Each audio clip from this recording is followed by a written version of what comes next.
Hi, welcome to Abraham Lincoln Unitarian Universalist Congregation's Time for All Ages for this week. Now, I'm Pat Woods, Director of Religious Education, ably assisted today by my spouse, George Marshall, and we're here today to kind of add some stuff on to today's service. So if you haven't watched today's service video, I strongly recommend you do, because it does focus on the issue of race and how it affects Unitarian Universalists. And one of the ways that it affects Unitarian Universalists is, we really need to educate ourselves. And one of the ways that I'd like to help us educate ourselves is by taking a look at this picture of a number of Black Americans who did some incredible things for the United States. Now, if you're taking a look at this picture and you're thinking, well, gosh, there's no Martin Luther King, there's no Malcolm X, there's no Rosa Parks.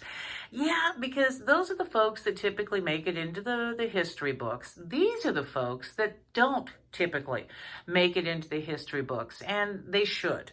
And so part of what we want to do today is introduce you to some very influential and important African Americans. The first person we'd like to introduce you to is Althea Gibson.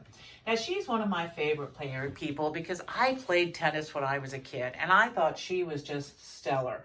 And she was. Long before Venus and Serena ever picked up their rackets, Althea Gibson was breaking records and just winning tournaments all over the place.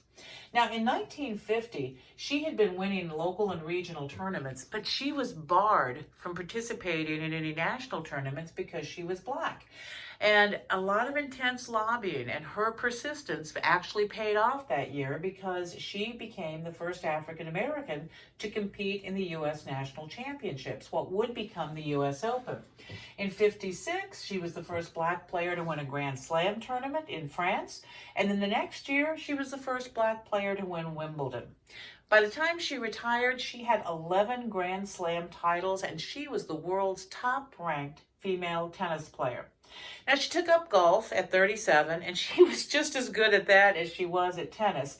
And of her success in these two sports that were typically thought of as white sports, she said, "I always wanted to be somebody. If I made it, it's half because I was game enough to take a lot of punishment along the way, and half because there were a lot of people who cared enough to help me." And there are other people we'd like to introduce you to as well. The person that you're seeing on your screen right now is an inventor named Frederick McKinley Jones. He was an orphan at 8. He actually dropped out of high school. And after World War I, he had gone back to his home in Minnesota and was, doing some driving, was doing some tinkering. He did all kinds of things, like he actually built a radio tower transmitter. And as he was driving one day, he thought, it would be so much better if we had a refrigerated truck in which we could transport things, because then food wouldn't spoil. And so in 1940, guess what? That's exactly what he did. He patented a refrigeration system for vehicles, and that made fresh produce a real possibility. It also made seasonal foods possible. But think about this too. It also helped medicine because hospitals could ship vaccines, hospitals could ship blood. And if you'll remember, even today, the Moderna and the COVID vaccine from Pfizer have to be shipped in refrigerated trucks. And it's because of this man that we have that. There's another person we'd like to introduce you to, and this is Jane Boland. Now, she made history over and over again. She was the first Black woman to graduate from Yale Law School. She was the first Black female judge. She was appointed by Mayor LaGuardia in 1939 in New York. And the interesting thing for her is she served that 40 years on the bench. And right before she died, at 98, by the way, she kind of looked back at her career and reflected about it and said, everyone makes a fuss about it, but I didn't think about it, and I still don't. I wasn't concerned about being first, second, or last. My work was my primary concern, and she did exceptional work. Another exceptional person, because I was a little worried you might be thinking that we're just going to talk about people from, the 1950s, 1930s, that kind of thing. Oh, no, no, no, not at all. I would like to introduce you to Lieutenant Colonel Shauna Rochelle Kimbrell. She's the first female African-American fighter pilot in the history of the U.S. Air Force, and she flew F-16 Fighting Falcons during combat missions over northern Iraq. Now, part of her background came from education, because her mother and her father both migrated to the United States for educational opportunities, and they became naturalized U.S. citizens by the time she was born.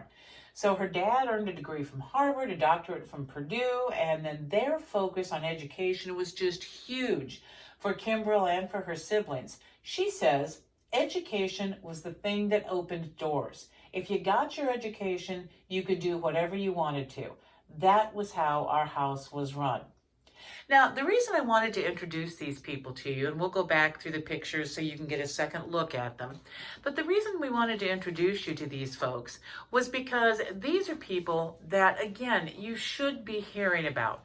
And one of the things that we can do to combat systemic racism is we can educate ourselves.